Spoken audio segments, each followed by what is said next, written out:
Students, तो सितंबर माह आपका आ चुका है और फरवरी माह में आपके पेपर हैं।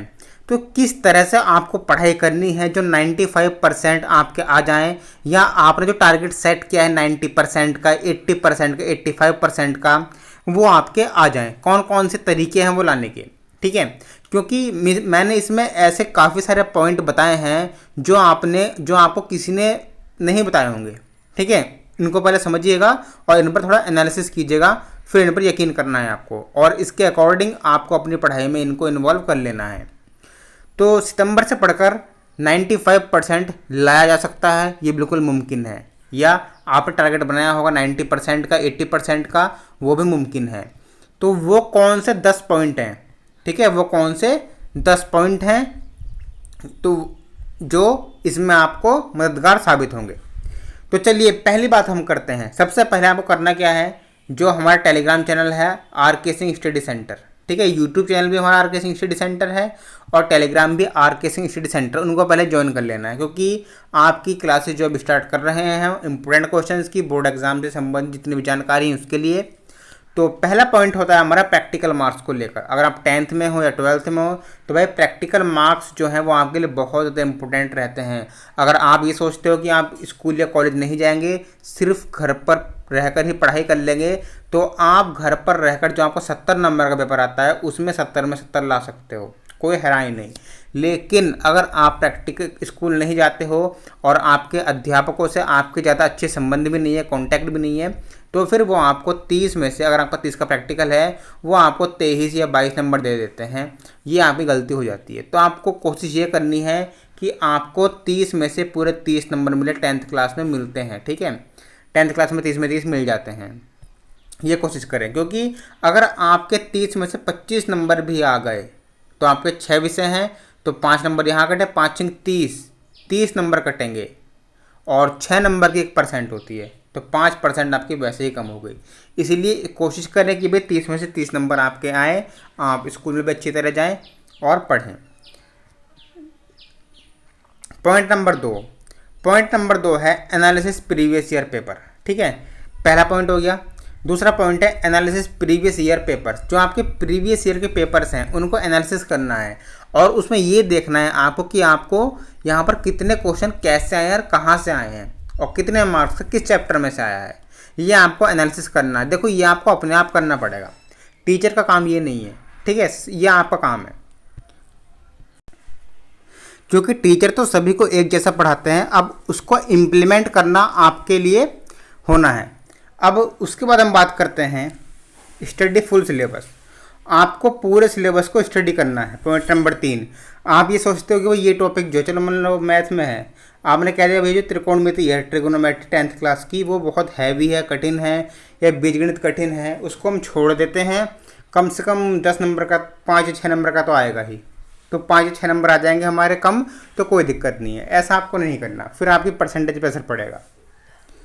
उसके बाद लर्न फ्रॉम एक्स स्टूडेंट्स। इसका मतलब क्या है, जो आपके पुराने विद्यार्थी हैं, मान लो अभी आप 10th क्लास में हो, जो 11th में गए हैं, ठीक है, जो 12th में गए हैं, उनसे आपको सीखना है, ठीक है। देखो पढ़ाई अपनी अलग जगह है और जो व्यवहारिक ज्ञान है, एक्सपीरियंस से सीखना, वो अलग चीज़ है। तो ये ज़्यादा मैटर करता है। वो बताएंगे आपको कि भाई क्या है, किस तरह से होता है, पेपर किस तरह से देना है। जो जिनके टॉपर, जो आपके सीनियर स्टूडेंट्स हैं, उनके 90% प्लस आए हैं, 95% प्लस आए हैं, उनसे पूछना है कि भाई आपने ऐसी कौन सी गलतियां नहीं की हैं जो हम भी नहीं करना चाहेंगे। तो आपको पूछना है, वो आपको बताएंगे।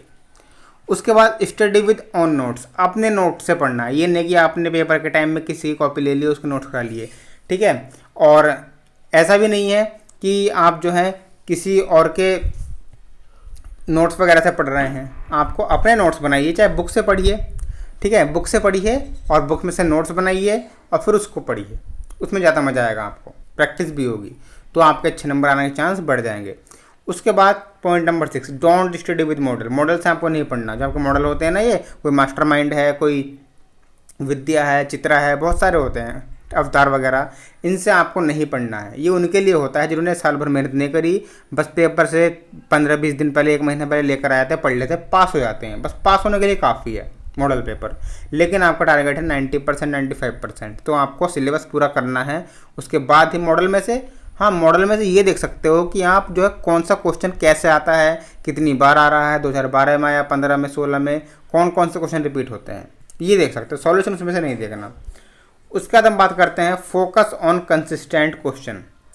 जब आप पिछले साल के पेपर देखोगे या मॉडल देखोगे तो उसमें कुछ क्वेश्चन ऐसे हों जो कंसिस्टेंट होते हैं, मतलब कंसिस्टेंट मतलब जो लगातार आते रहते हैं, मान लो कोई ऐसा क्वेश्चन है, मान लो लिख दिया मोटर, विद्युत मोटर का वर्णन कीजिए, ब्रैकेट में लिखा हो 2011, 2012, 13, 14, 15, 16, 17, 18, 21, 22, लगातार आता रहता है। उन क्वेश्चनों को तो आपको बिल्कुल घोट के पी जाना है। उसके बाद पॉइंट नंबर 8 है हमारा इम्प्रूव हैंड राइटिंग। भाई हैंड राइटिंग जो है वो आपकी इम्प्रूव होनी चाहिए, क्योंकि अगर आपकी हैंड राइटिंग अच्छी होगी तो एग्जामिनर आपको खुश होकर नंबर देगा। अगर आपकी एक आध लाइन गलत भी है ना तो उसको इग्नोर करेगा और आपको पूरे नंबर देगा। उसके बाद पॉइंट नंबर 9 की हम बात करें। पॉइंट नंबर 9 है सॉल्व मॉडल और प्रीवियस ईयर के क्वेश्चंस। जो आपके प्रीवियस ईयर के पेपर हैं, पिछले 4-5 सालों के पेपर उठा लीजिए, ठीक है, पिछले 4-5 सालों के पेपर उठा लीजिए। अगर 4-5 साल पहले सिलेबस वही था तो, जैसे इंग्लिश का सिलेबस है वो बदल गया है तो वो नहीं उठाना आपको, बस वो 1 साल का ही उठाना है। तो पिछले 4-5 सालों के प्रीवियस ईयर देखिए और उन्हें सॉल्व कीजिए, कैसे आए थे क्वेश्चन एग्जाम में उनको सॉल्व कीजिए, फिर अपना मूल्यांकन कीजिएगा। उसके बाद लास्ट पॉइंट है point number 10, study with one source. एक सोर्स से आपको पढ़ना है। आपका ऐसा नहीं है कि भाई आपने स्कूल टीचर हैं, आपके स्कूल में आपको मैथ पढ़ाते हैं, ठीक है, वो आपको स्कूल में मैथ पढ़ाते हैं, वहाँ से सीख के आ गए, फिर ट्यूशन आपने किसी और टीचर के पास लगा रखा है, उन्होंने उस क्वेश्चन को किसी और तरीके से कराया। अब यहाँ पे ना आप खिचड़ी पक जाएगी बिल्कुल, भाई कैसे करें, तो आप कन्फ्यूज हो जाओगे। हमेशा एक ही सोर्स से पढ़े। अगर यूट्यूब पर भी पढ़ रहे हो तो एक टीचर से ही पढ़े। मैं नहीं कहता कि भाई मेरे वीडियोज़ देखो, आपको जो अच्छा लगे आप वहाँ की देखो। तो जो टीचर आपको, एक टीचर को सिलेक्ट कर लो कि भाई हमें ऑफलाइन इनसे पढ़ना है तो इनसे ही पढ़ना है, इनके अलावा हमें किसी से नहीं पढ़ना, ठीक है, क्योंकि हर टीचर का तरीका अलग होता है। और उसके बाद अगर आप चाहें कि भाई यूट्यूब से पढ़ना है, RK स्टडी सेंटर से पढ़ना है तो वहीं से पढ़ें, ठीक है, इससे आपको कन्फ्यूज़ नहीं होंगे।